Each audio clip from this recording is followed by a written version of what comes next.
এসেছি আমরা মাঠের দিকে বেতো শাক তোলার জন্য। এই যে দেখতে পাচ্ছেন চারিপাশে কত আলুর গাছ, শুধু সবুজেই সবুজ। আর ওই যে দূরে দেখছেন সর্ষের ক্ষেত, ওখানেই যাবো আমরা বেতো শাক তোলার জন্য। এই বছর কত সুন্দর হয়েছে, একটাতে ধাসা লাগেনি বা কোনো পোকা হয়নি।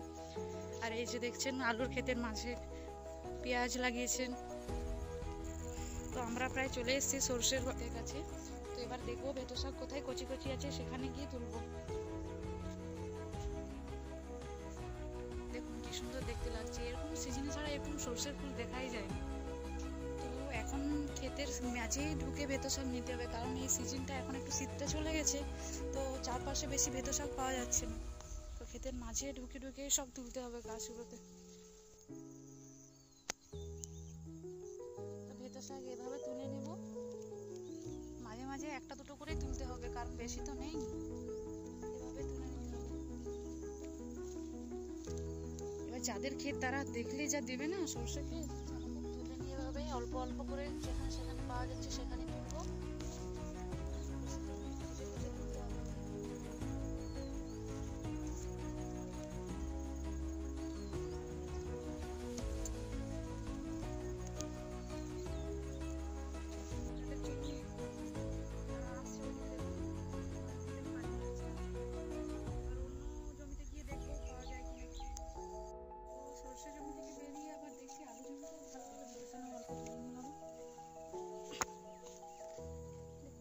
কত সুন্দর সুন্দর আছে আলু জমিতে, আলুগুলো প্রায় হয়ে গেছে, আলুর গাছগুলো তো দেখছো কি সুন্দর সুন্দর কচি কচি আছে, এগুলো সব তুলে নিব।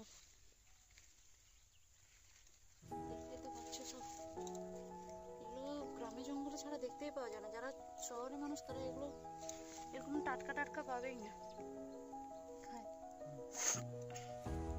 তুলে নিই আমরা এবার এগুলো। এগুলো আমাদের গ্রামেই দেখা যায় বেশি, এই বাজারে সব কিনেই খায়, তারা কি জানবে এগুলোর ভিটামিন কেমন।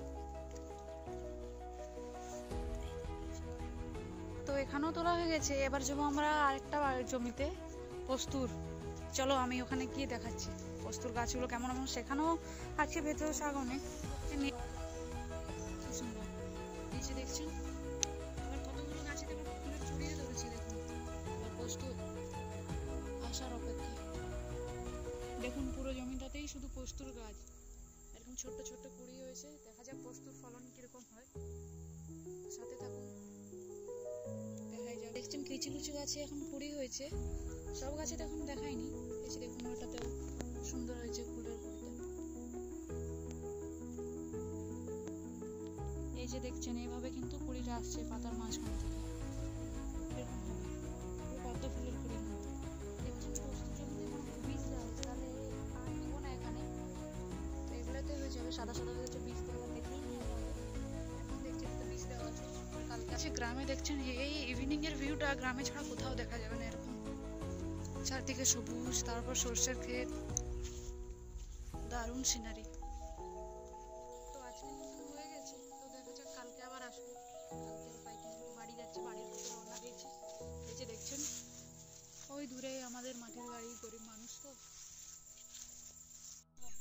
তো তোলা হয়ে গেছে সব, আমি তো শিকড় সমেত তুলেছিলাম, তো সেগুলোকে এখন কলে ধুয়ে নেবো ভালো করে। তারপর ভাবছি এগুলো দিয়ে রুটি বানাবো। তো তোমরা তো কখনো খাওনি, তো দেখবে কীভাবে রুটি বানাই। তো আগে তার আগে ধুয়ে নিই, আপনাদের সাথে ধুয়ে রাখা হবে। তো এভাবে ধুয়ে ধুয়ে তুলে নেবো পরে, আগে ধুয়ে নিই সবগুলো। ধোয়া হয়ে গেছে, এবারে ফাইনালি ধোয়া হয়ে গেছে। এবার বাকিটা বাড়িতে গিয়ে রুটি বানাবো। এই যে দেখতেই পাচ্ছেন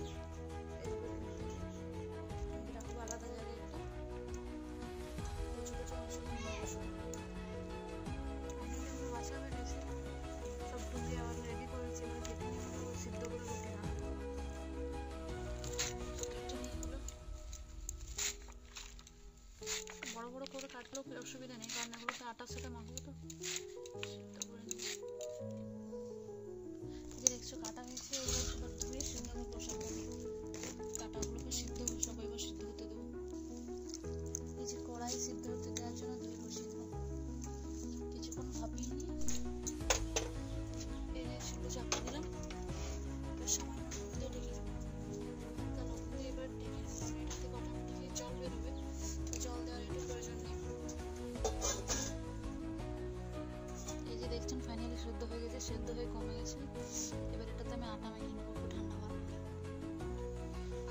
পরিমাণ কম বলে আমি আটাটাও খুব অল্পই নিয়েছি।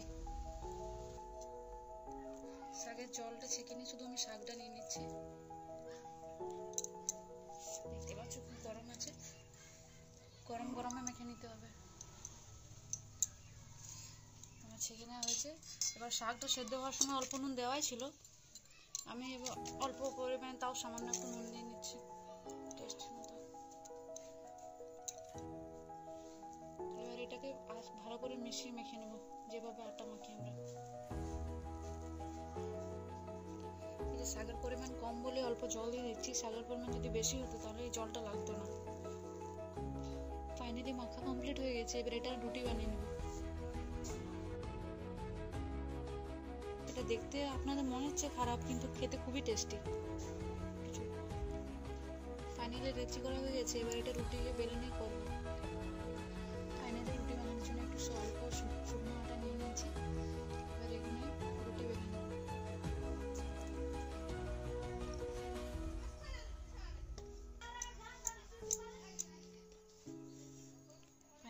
ফাইনালি রুটি বেলা কমপ্লিট হয়ে গেছে। এবার গ্যাসটা জ্বালিয়ে নিয়ে চাটুটাকে একটু গরম করে নেব।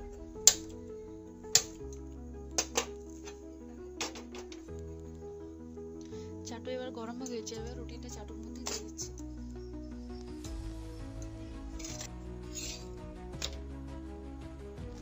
এবার উপর নিচে করে উল্টে একটু রুটিটা সেঁকে নেব দুপাশটা। হালকা ফুটতে শুরু করে দিয়েছি। এবার এর উপর সামান্য তেল দিয়ে দেবো, তাহলে খেতে একটু ভালো লাগবে। এই যে দেখছেন ধরে ধরে অল্প অল্প করে দিয়ে দিলাম। এই যে দেখছেন আমাদের রুটিটা রেডি। আমাদের রুটিগুলো রেডি। এবার এটা রেখে দেবো। ফাইনালি সব করা কমপ্লিট হয়ে গেছে। এবার খাওয়ার পরে রিভিউটা জানাবো। এই যে আমাদের রেডি। ফাইনালি কফির চাল আর খেজুর গুড় দিয়ে খেতে দিয়ে দিচ্ছি। এবার দেখা যাক তারা কি বলে, কেমন হয়েছে। বাবাকে খাবার খেতে দিয়েছি, এবার কেমন হয়েছে জিজ্ঞাসা করবো তাকে। বলো কেমন হয়েছে। এবার ওকে জিজ্ঞাসা করি কেমন হয়েছে, কেমন হয়েছে।